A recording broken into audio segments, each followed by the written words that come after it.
know that in 70 AD, 38 years after Jesus delivers the Olivet Discourse, Jerusalem was leveled to the ground by the Romans. 1.5 million Jews die over the course of 18 months, and they're scattered across the earth in the event known as the diaspora.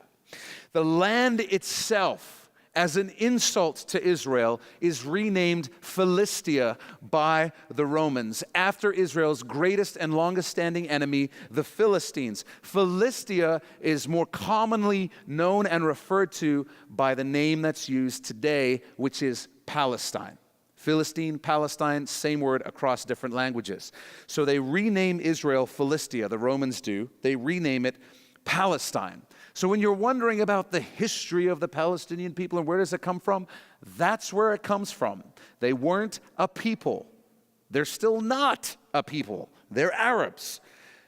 Palestine is the name that the Romans gave to Israel as an insult to them when they scattered them across the earth between 70 and 120 AD. So a few straggling Jews attempted a few guerrilla rebellions. There were a few of them left in Israel, and they tried to fight back, but that came to a definitive and tragic end in 132 AD when the last of them were massacred. After that, the land formerly known as Israel became a desolate wasteland. Nobody even wanted it. Indeed, the nation of Israel found itself in a long winter, ceasing to exist as a country. Israel is fascinating because Israel has been and is a political nation, but it's also a people. And so the people of Israel continue to exist, but they have no country. Like a fig tree in winter, Israel looked dead. And we say it looked dead because for almost 2,000 years it was. That's a long time. And as the centuries passed, even the world's greatest theologians began to say, you know, there's only one explanation for all these unfulfilled prophecies in the Bible about Israel and Jerusalem. They got to be metaphors, figurative language, because there's just no way they can be literal. I mean, can you imagine when it's been 1,800 years since Israel was a country? 1,800 years since they've owned Jerusalem? And you're reading prophecies about that happening in the future? After 1,800 years, theologians began to say, we got to reevaluate this. They've been dead for almost 2,000 years. The idea was just too ridiculous. In 1867, Mark Twain visits Jerusalem, and he journals about what he finds in Jerusalem and Israel. I put the quotes on your outline. He called it a desolate country whose soil is rich enough but is given over wholly to weeds, a silent, mournful expanse, a desolation. We never saw a human being on the whole route. Hardly a tree or shrub anywhere. Even the olive tree and the cactus, those fast friends of a worthless soil, had almost deserted the country. Of Jerusalem, he said, a fast walker could go outside the walls of Jerusalem and walk entirely around the city in an hour. I do not know how else to make one understand how small it is. But there were a few very committed Bible scholars, particularly in the late 1800s, who said, listen, we can't just call something in the Bible allegorical because it looks impossible to us. It's not a good enough reason. Scripture's clear. Israel will exist as a nation again. And one of my favorite examples is a fascinating man named Sir Robert Anderson.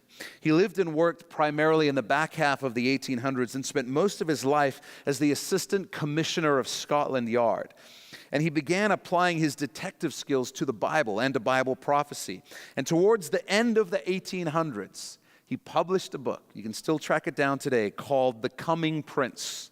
And in it, he shared his conclusion that after investigating the Bible, after studying this parable of the fig tree, it was clear, his word was explicit to him, Israel will exist as a nation again. And he chose to just leave it at that. He didn't say, I know how it could happen. I can see how it could happen. He just said, the Bible's clear. It's going to happen. That position was not widely accepted. It was considered a fringe theological position at the time. Well, then World War I happened. And the aftermath of World War I and reparations placed upon Germany created the perfect storm for a man named Hitler to rise to power. a man who, even by secular historical accounts, was obsessed with a satanic agenda, the occult, and the destruction of God's chosen people, the Jews. As we all know, Hitler made it his goal to eradicate the Jewish people from the face of the earth, and he almost succeeded. Over 6 million Jews died under Hitler, 1 in 3 on the earth. But as is always the case, God did something extraordinary in the midst of incredible pain and suffering and evil. The world had a moment, maybe the only moment the world has ever had, of supernaturally generated sympathy towards Israel in 1948, in the aftermath of the Holocaust and World War II. And on May 14th, 1948, the United Nations, under the inspiration of God, voted to give and make Israel an independent political nation. And in a single day, prophecies from Ezekiel and Isaiah that were more than 2,500 years old were fulfilled. So make a note of this. On May 14th, 1948, Israel was reborn as a political nation. It's incredible. Israel is a country that existed for almost 2,000 years without any land, and then came back to life. It's unprecedented in history. It's staggering. You can go and find the archived photos and video online. Jews from around the world literally begin flooding into the country of Israel and building a country and infrastructure from scratch. The young Israeli government strips every seat out of a Boeing commercial passenger plane and jams 1,000 Ethiopian Jews into the plane and flies them back to their homeland. Let's build a country together. Just like that, Israel springs back to life as a political nation. 1,900 years without a country did not cause the nation of Israel to disappear from the earth. And the greatest attempt in history to destroy them, the Holocaust, ultimately resulted in them being brought back to life as a country. Absolutely unbelievable. Only God could pull off something like that. But wait, there's more. Because the day after Israel was declared a nation in 1948, are you tracking with me? The day after, the armies of 4 Arab countries, Egypt, Syria, Transjordan, and Iraq, entered Israel with the intention of wiping the country off the map. Saudi Arabia sent a military contingent to operate under Egyptian command. Yemen declared war but did not take military action. This is what I want you to understand. This is how much hatred Satan had stirred up against Israel. They hadn't been a country for 24 hours yet. Please understand the point I'm making. You can't have a problem with something that hasn't existed, right? And you have all these Arab countries who immediately hate them enough to militarily invade them and try and wipe them off the map. They haven't had time to do anything to any of those countries. They haven't even existed for 24 hours yet. They hate Israel because they hate Israel. It's got nothing to do with any policy of Israel or anything Israel has done. They hate Israel because Satan hates Israel, and they're under the influence of Satan, period. After a year of fighting, a ceasefire is declared, and when the bullets stop flying, Jordan has control of half of Jerusalem, including the Temple Mount. From a biblical perspective, this is a massive problem because the Bible prophesies about things that involve Israel being in control of all of Jerusalem. Israel has to own the whole city in order for certain events to unfold.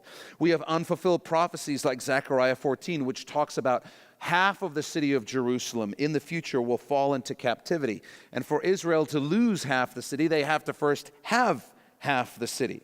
So the events of 1948 aren't enough if you are looking for Bible prophecy to be literally fulfilled. Well, in June 1967, 19 years later, the situation was tense. Egypt, Syria, and Jordan still hated their guts. They were consistently and constantly attacking Israel, sabotaging Israel, and striking Israeli settlements close to their border. Egypt, Syria, and Jordan begin massing their troops close to the Israeli border, and it's clear that they're about to invade them. And then God moved. The Israeli Air Force launched a preemptive attack on Egypt's Air Force and destroyed all of their planes on the ground. Every single one of them. The ground war began. They moved in and invaded Israel. The three nations attacked. And to make a long story short, Israel obliterates all of them in 6 days. These long convoys that were coming in from these countries to invade Israel, and they're just all charred remains. Every single one of them is blown up. The hand of God moved. It's unbelievable. During the fighting, Israel took even more territory and expanded their borders to include Gaza and the West Bank. Story for another day, but by the way, that territory still falls under the land that God promised to Abraham. If you understand the significance of that, that's good. But most importantly, they captured all of Jerusalem, including the Temple Mount. Suddenly, the pieces were in place for prophecies like Zechariah 14 to be fulfilled, not allegorically, but literally. And as a side note, this is actual history. This is what happened. So you hear today, here's what you hear. Well, Israel needs to go back to pre-1967 borders. Here's what they're saying. The whole world says Israel has no right to be in Gaza or the West Bank. That's not their land. How did Israel get that land? They only acquired that land because the countries that owned it previously came into Israel to try and destroy them. That's the only reason Israel has possession of Gaza and the West Bank right now. So what they say, and they say we need to go back to pre-1967 borders, is they say, we want to go back to before there were consequences for us trying to invade you. It's literally like someone coming into your house to try and attack you with a baseball bat. In the scuffle, you punch them in the face, they drop the baseball bat and flee, and then they start calling the cops to say, he needs to give me back my baseball bat. That's literally what this is like with land. So the world is so skewed in thinking that Israel is occupying territory. No, they own it. And you know how they got it? You tried to kill them. That's how they got the land. That's why it ticks me so off when people talk about Israel occupying the land. Well, you shouldn't have tried to kill them. Then none of this would have happened. And the Arab countries have been complaining about their loss ever since. So here's the question. So those people who are left in that territory, the people who are in Gaza and the West Bank when Israel conquered it, those are the people who are known as Palestinians today. They belong to those countries who invaded Israel. So simple question. Well, then why doesn't that country just take them back? Be like, hey, sorry, we lost the part of our country that you live in. Come back into our country. Those countries refuse to take them back because they want to leave them there to intentionally be a thorn in the flesh of Israel and to try and stir up international sympathy and hatred towards them. Nobody ever talks about that side of it, that these Palestinians are not allowed back into these countries. Egypt won't let them come in, even though that's where most of them are from. It's all the stuff that the press never, ever talks about. I'm not saying Israel's handled everything perfectly, but I am saying this. Israel belongs to God. They're his people. When God gives you land, it's your land. Israel existed before Palestine was ever Palestine. The Jews existed before the Palestinian people because the Palestinian people aren't Palestinians. They're Egyptians, they're Syrians, they're Yemenis. I'm just going to go with Yemenis because I don't think any of you know the right word. Yemenis, okay. And if you're going to line up on the side of an issue, I highly recommend lining up on the side God is on. That's my recommendation.